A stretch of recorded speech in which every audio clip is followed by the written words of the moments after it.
Awalnya sih biasa aja, terus penasaran. Setelah dicoba, hasilnya mengejutkan.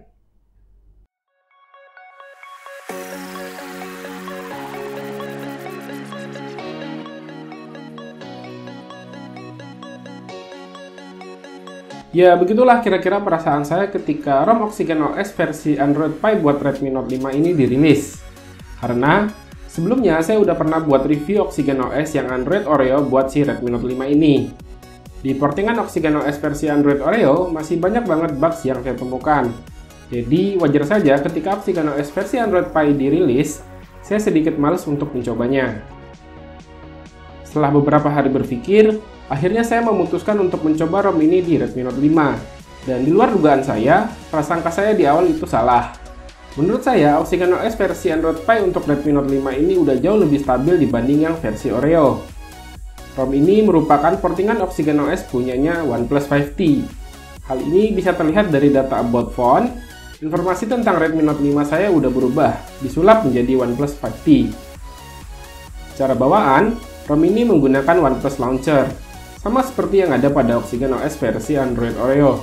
Fitur yang saya senangi dari launcher ini adalah adanya fitur Hidden Space, yang memungkinkan kita untuk menyembunyikan aplikasi. Cukup dengan melakukan swipe dari sisi kiri layar pada saat berada di posisi app drawer. Untuk kamera yang digunakan pada ROM ini adalah OnePlus Camera. Di OnePlus Camera ini, mode yang dapat dipilih adalah mode auto, mode night, time-lapse, dan juga mode pro atau mode manual. Sejauh ini kamera memang udah dapat digunakan, tapi beberapa kali OnePlus Camera ini mengalami force close.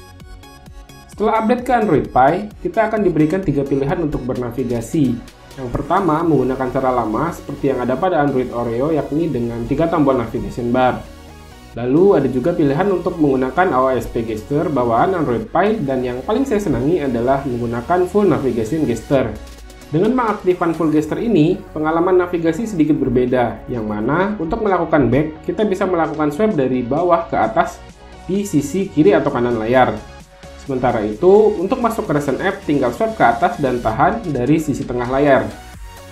OxygenOS versi Android Pie ini masih tetap memiliki fitur-fitur khas OxygenOS.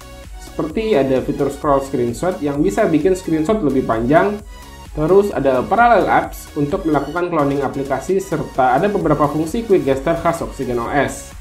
Tapi sayangnya, nggak semua fitur quick gesture ini berfungsi. Setelah saya coba, fitur quick gesture yang berfungsi hanyalah screenshot dengan cara swipe 3 jari, dan juga fitur double tap to wake atau juga double tap to sleep. Untuk fungsi fingerprint di ROM ini juga bisa digunakan, tapi sayangnya ini malah kebalikan dengan yang versi Oreo, karena fungsi face unlock-nya jadi nggak bisa digunakan. Ada lagi fitur gaming mode yang bisa kita temukan pengaturannya di menu utilities. Di sini kita bisa tentukan aplikasi atau game mana aja yang kita akan pilih untuk diaktifkan gaming mode-nya.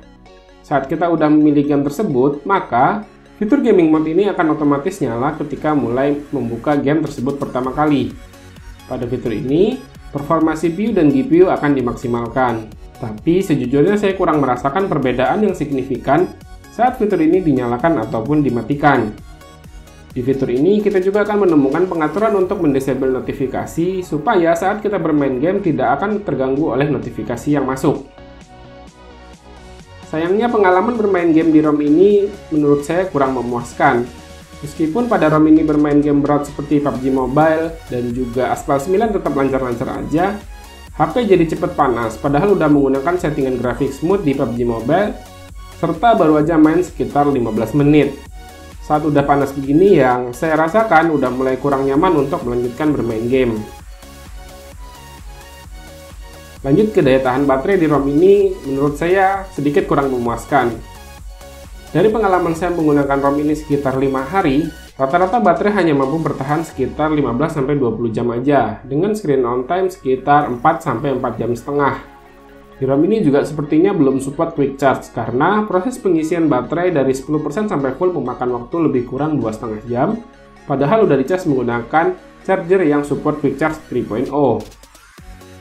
Meskipun dengan kekurangan yang udah saya sebutkan tadi, saya merasa OxygenOS versi Android Pie ini udah jauh lebih stabil dibanding yang versi Oreo kemarin. Jadi saya masih berani nyaranin buat kalian yang mau pakai ROM ini buat daily driver. Karena meski Oxygen OS ini sebenarnya mirip-mirip dengan Android murni, tapi beberapa fitur sederhana yang tadi sudah dibahas menurut saya cukup berguna sehingga memberikan user experience yang baik.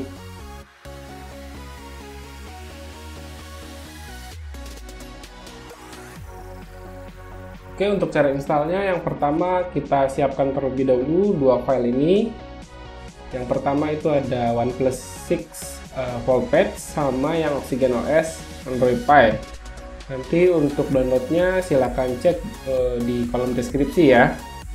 Oke, setelah seperti ini kita langsung aja reboot ke TWRP. Oke, kalau udah masuk TWRP seperti ini, yang pertama kita pilih wipe. Terus kalau sudah ini kita pilih yang factory reset, ini tinggal di wipe ke kanan. Setelah itu kita pilih event swipe, pilih Dalvik, Cache, data, sistem, sama vendor. Setelah itu tinggal di swipe ke kanan, ditunggu prosesnya sampai selesai. Kalau sudah, kita langsung masuk ke menu install.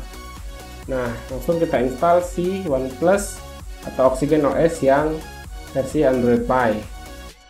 Di swipe ke kanan, ditunggu prosesnya sampai selesai. Kalau sudah selesai, nanti kita langsung masuk ke sistem, tinggal di reboot saja ke sistem. Oke, kalau sudah masuk, pertama kali pasti nanti setting-setting terlebih dahulu. Kalau sudah sampai masuk ke home seperti ini, yang harus dilakukan pertama kali adalah masuk ke phone dialer, terus pilih 3 titik yang di atas, terus setting. Nah, ini noise cancellation-nya dimatikan saja, karena kalau posisi nyala seperti ini, nanti dia kalau kita telepon itu nggak bisa atau nggak kedengeran suaranya. Setelah itu, yang kedua, langkah yang harus dilakukan adalah matikan handphone dengan cara force reboot. Ini saya ulangi ya, ini tekan tombol power, kemudian pilih power off, ditunggu sampai handphonenya bergetar. Kalau sudah bergetar, nanti tekan sama-sama tombol power. Oke, nah ini sudah bergetar, langsung tekan tombol powernya ya. Oke, setelah tadi kita lakukan force reboot, langkah selanjutnya adalah masuk kembali ke TWRP. Kita langsung pilih install. Kita harus install patch yang ini. Fungsinya patch ini adalah untuk memfixkan atau untuk memperbaiki fungsi dari reboot dan juga shutdown. Karena saat pertama kali nanti fungsi rebootnya tidak bisa digunakan. Dia kalau kita pilih reboot, itu reboot atau restart itu hanya akan mematikan handphone aja. Oke, kita pilih yang patch-nya, lalu swipe ke kanan. Kalau sudah, ditunggu proses sampai selesai. Kalau sudah selesai, tinggal kembali reboot ke sistem. Oke, saya rasa itu dulu aja review untuk ROM Oxygen OS versi Android Pie di Redmi Note 5. Terima kasih udah nonton, Randy pamit, sampai jumpa di video berikutnya.